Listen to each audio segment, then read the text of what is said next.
दोस्तों, आप अपनी स्क्रीन पर कई सारे अलजेब्रिक फार्मूलेस को देख सकते हो। दरअसल बचपन में इन फार्मूलाज ने हमको काफ़ी ज़्यादा परेशान किया, क्योंकि हमको इनको काफ़ी याद करना होता था और एग्ज़ाम के टाइम पर अक्सर हम इन अलजेब्रिक फार्मूलाज को भूल जाते थे। अगर आप मैथमेटिक्स को देखो तो आपको जगह जगह पर कई सारी अलजेब्रिक इक्वेशन नज़र आएंगी।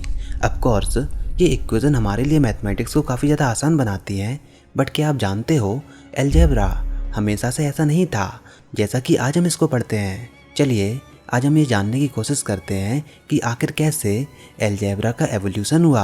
मैथमेटिक्स में अलजेब्रा का रिकॉर्ड हमको लगभग 4000 सालों से मिलता हुआ आया है, लेकिन वो आज की तरह जैसा आज हम अलजेब्रा को पढ़ते हैं वैसे अलजेब्रिक रिकॉर्ड सिंबॉलिक फॉर्म में नहीं थे। दरअसल एंशिएंट टाइम में सिंबॉलिक फॉर्म की बजाय हमको वर्ड्स और नंबर्स के फॉर्म में देखने को मिले। अगर आप 300 BC की यूक्लिड की फेमस बुक एलिमेंट्स को उठाओ तो वहाँ पर आपको कई प्रकार के ज्योमेट्रिक डायग्राम मिलेंगे। इनफैक्ट फेमस पाइथागोरस थ्योरम का प्रूफ भी सिंबॉलिक नहीं बल्कि ज्योमेट्रिकल फॉर्म में हमको देखने को मिला। तो मतलब अलजेब्रा का कम्युनिकेशन उस टाइम पर वर्ड प्रॉब्लम और कॉम्प्लिकेटेड डायग्राम से किया जाता था। हालांकि ज्योमेट्री के अपने खुद के कुछ एडवांटेजेस भी थे, जैसे कि ज्योमेट्रिकली आप पाइथागोरस थ्योरम को काफ़ी इजीली प्रूव कर सकते हो, काफ़ी इजी अप्रोच के साथ सॉल्व कर सकते हो। जैसा कि आप यहाँ पर पाइथागोरस थ्योरम के ज्योमेट्रिकल प्रूफ को देख सकते हो कि कैसे with the help of square हम पाइथागोरस थ्योरम को प्रूव कर सकते हैं। तो मतलब ज्योमेट्रिकल अप्रोच के भी एडवांटेजेस थे, लेकिन अर्थमेटिक और ज्योमेट्री से अलजेब्रा को एक सेपरेट सब्जेक्ट बनने में काफ़ी ज़्यादा टाइम लगा।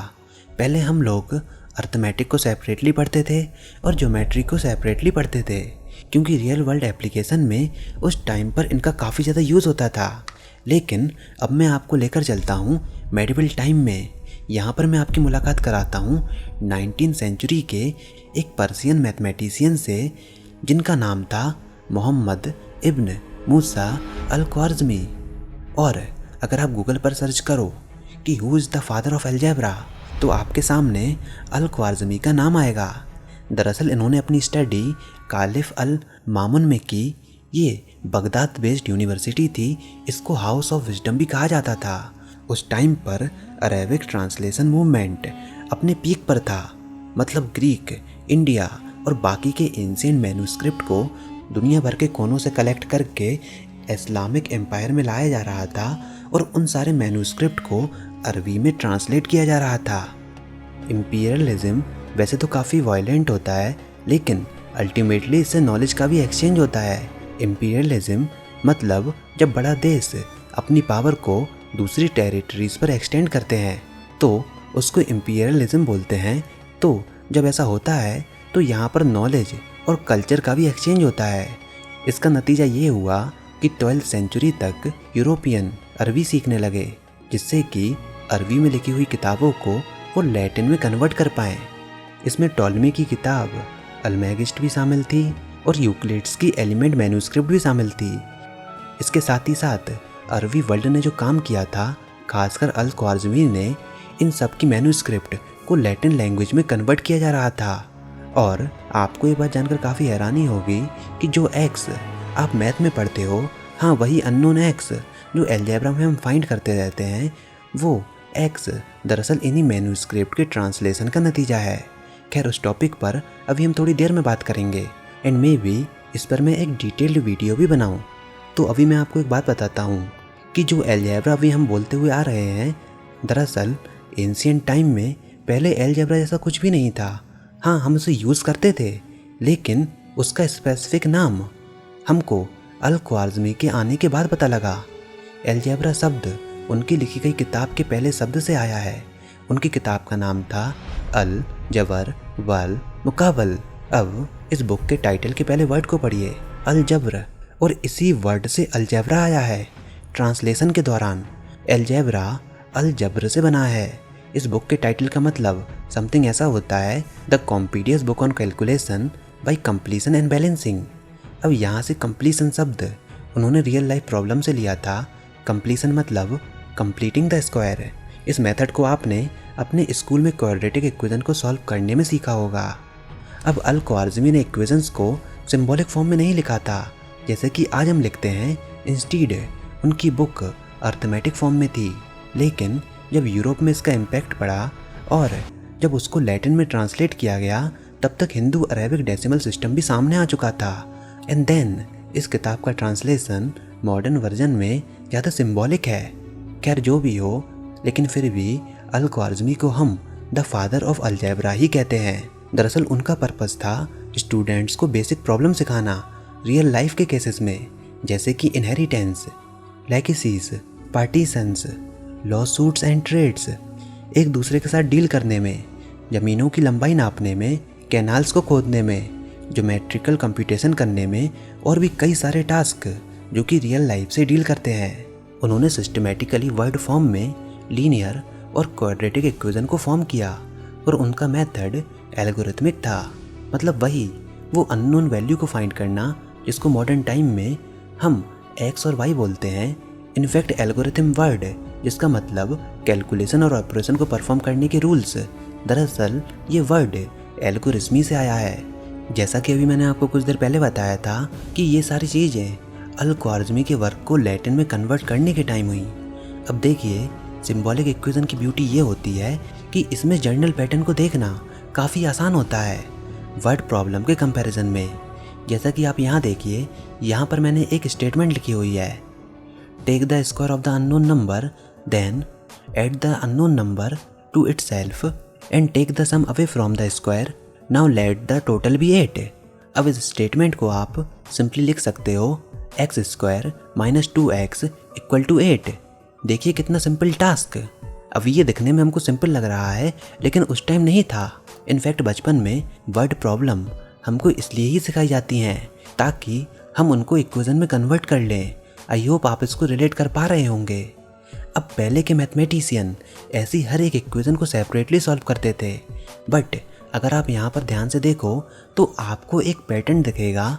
जो method x square minus 2x equal to 8 के साथ काम करेगा, वही सेम अप्रोच आप उन इक्वेशन में भी लगा सकते हो जिनका form x square minus ax equal to b हो। मतलब जिस मेथड से आपने पहली वाली इक्वेशन सॉल्व की, उसी सेम मेथड से आप इन सारी जर्नल इक्वेशंस को भी सॉल्व कर सकते हो। खैर मैथमेटिशियंस ने इस पैटर्न्स को रिकॉग्नाइज करना देखा, हालांकि उनकी प्रोग्रेस रिलेटिवली स्लो थी क्योंकि उनको सारे पैटर्न्स को ध्यान में रखकर ही काम करना होता था। अब पहली इक्वेशन जो कि आज के मॉडर्न सिंबॉलिक फॉर्म में रिकॉग्नाइजेबल थी, उसको 1631 में हैरियोट ने पब्लिश किया था एंड देन 1637 में रेने डिकार्ड्स की बुक डिस्कोर्स ऑफ मेथड के अपेंडिक्स में भी ये चीज़ देखने को मिली। इनफैक्ट जो साइन जैसे कि plus minus equal to multiplication symbol जो आज हम यूज़ करते हैं, उनका भी वाइड स्प्रेड यूज़ 17वीं सेंचुरी में हुआ। इसका मतलब ये था कि पहले के जो एल्जेब्रिस्ट थे, जैसे कि ancient Mesopotamia, Egyptians, Chinese, Greeks, medieval India, Persians and early Europe, इन सब ने अपनी इक्वेशन को मोस्टली शब्दों में या फिर पिक्चर के फॉर्म में एक्सप्रेस किया था। मतलब आप ये देख सकते हो कि सिंबॉलिकली सोचना अपने आप में एक स्किल है और इतनी बड़ी हिस्ट्री हमको ये बात बताती है। जैसे कि अभी मैंने आपको x square minus 2x equal to 8 वाला एग्जाम्पल दिया, हमने उसमें एल्गोरिथमिक थिंकिंग लगाई क्योंकि सिंबल्स समटाइम एक न्यू क्रिएटिविटी की जड़ बन जाते हैं। With the help of symbol आप चीज़ों को जनरलाइज कर सकते हो। इस चीज़ का सबसे क्लासिक एग्जाम्पल एल्बर्ट आइंस्टीन की famous E equal to MC square equation है। आइंस्टीन ने ये सोचकर स्टार्ट नहीं किया था कि उनको एक क्लासिकल इक्वेशन सेट करनी है एनर्जी और मैटर के बीच। वो सिंपली मूविंग इलेक्ट्रॉन की काइनेटिक एनर्जी कैलकुलेट करना चाहते थे अपनी न्यू थ्योरी ऑफ रिलेटिविटी के अकॉर्डिंग। बट इस चीज़ को पब्लिश करने के 2 साल बाद उनको इस इक्वेशन के सिंबॉलिक रिलेशनशिप का इम्प्लीकेशन पता लगा। मतलब ये किसी पर्टिकुलर फॉर्म ऑफ एनर्जी या फिर किसी पर्टिकुलर टाइप ऑफ मैटर के लिए नहीं, बल्कि ये जनरल थी। अगर कोई बॉडी एनर्जी गेन या फिर लूज़ करती है तो वो मास को भी गेन या फिर लूज़ करेगी। अब ये bizarre idea common sense experience से बिल्कुल अलग था, बट ये सिंबल के फॉर्म में उस इक्वेशन में छुपा हुआ था और एक्सपेरिमेंटली फिजिसिस्ट को इस चीज़ को प्रूव करने में दशक लग गए। So this is the power of symbolic representation. चलिए इससे थोड़ा और इजी और सिंपल एग्जाम्पल देखते हैं, और वो है सिंपली सीक्वेंस ऑफ पावर, जैसे कि x, x square, x cube and so on. सबसे पहले हमारे पास है एक्स पावर 1, सो एक्स पावर 1 सिंपली एक ज्योमेट्रिकल 1D लाइन से जुड़ी हुई होती है। आप इसको 1D में इमेजिन कर सकते हो। नेक्स्ट हमारे पास है एक्स स्क्वायर। एक्स स्क्वायर को आप स्क्वायर के एरिया से लिंक कर सकते हो और एक्स क्यूब को आप क्यूब के वॉल्यूम से लिंक कर सकते हो। ये अप्रोच दरअसल अर्ली मैथमेटिशियन करते थे क्योंकि उनको चीज़ों को ज्योमेट्री के साथ लिंक करना होता था, क्योंकि मैथमेटिक्स के इन्वेंशन में चीज़ों को देखने का काफ़ी इम्पोर्टेंट एस्पेक्ट रहा है। तो एक्स एंड एक्स स्क्वायर को ज्योमेट्रिकली देखना काफ़ी अच्छा था, बट सिम्बॉलिकली अलजेब्रा काफ़ी ज़्यादा एब्स्ट्रैक्ट होती है। सपोज एक्स पावर 4 को आपको रिप्रेजेंट करना है, तो क्या ज्योमेट्री से आप इसको रिप्रेजेंट कर पाओगे? आप ज्योमेट्रिकली इसको नहीं देख सकते। नाउ एक्स पावर 5 को भी आप नहीं देख सकते हो, क्योंकि हम केवल 3 डायमेंशन में ही चीज़ों को इमेजिन कर सकते हैं। इसलिए भी हम ये देख सकते हैं कि अलजेब्रा हमको कितनी ज़्यादा पॉसिबिलिटी देता है। आप जितनी हाई पावर में लिखना चाहो आप लिख सकते हो, उसको विजुलाइज किए बिना। आपको इसको फिजिकल ऑब्जेक्ट से विजुलाइज करने की ज़रूरत ही नहीं है। अब ये सारी चीज़ें हमको सुनने में काफ़ी ऑब्वियस लग रही होंगी, लेकिन मैथमेटिशियंस को इन सब चीज़ों को समझने में 3500 साल से ज़्यादा समय लग गया, क्योंकि हमको तो चीज़ें सिंपली रेसिपी के फॉर्म में बनी हुई मिली हैं और फिर भी हमको इनको याद करना काफ़ी ज़्यादा टफ लगता है और एग्ज़ाम में हम अक्सर इसको भूल जाते हैं। बट फिर भी आज हम अलजेब्रा को काफ़ी ज़्यादा एंजॉय करते हैं। हम इनफाइनाइट डायमेंशंस में काम कर सकते हैं, भले ही हम उसको विजुलाइज नहीं कर पाएँ। तो फिलहाल आज की वीडियो में बस इतना ही। बताइए ये वीडियो आपको कैसी लगी। इस वीडियो को लाइक कीजिए, अपने दोस्तों के साथ शेयर कीजिए, और अगर आपने हमारा चैनल अभी तक सब्सक्राइब नहीं किया तो इसको सब्सक्राइब कर लीजिए, ताकि आगे आने वाली कोई वीडियोस और अपडेट आपसे मिस ना हो पाएँ।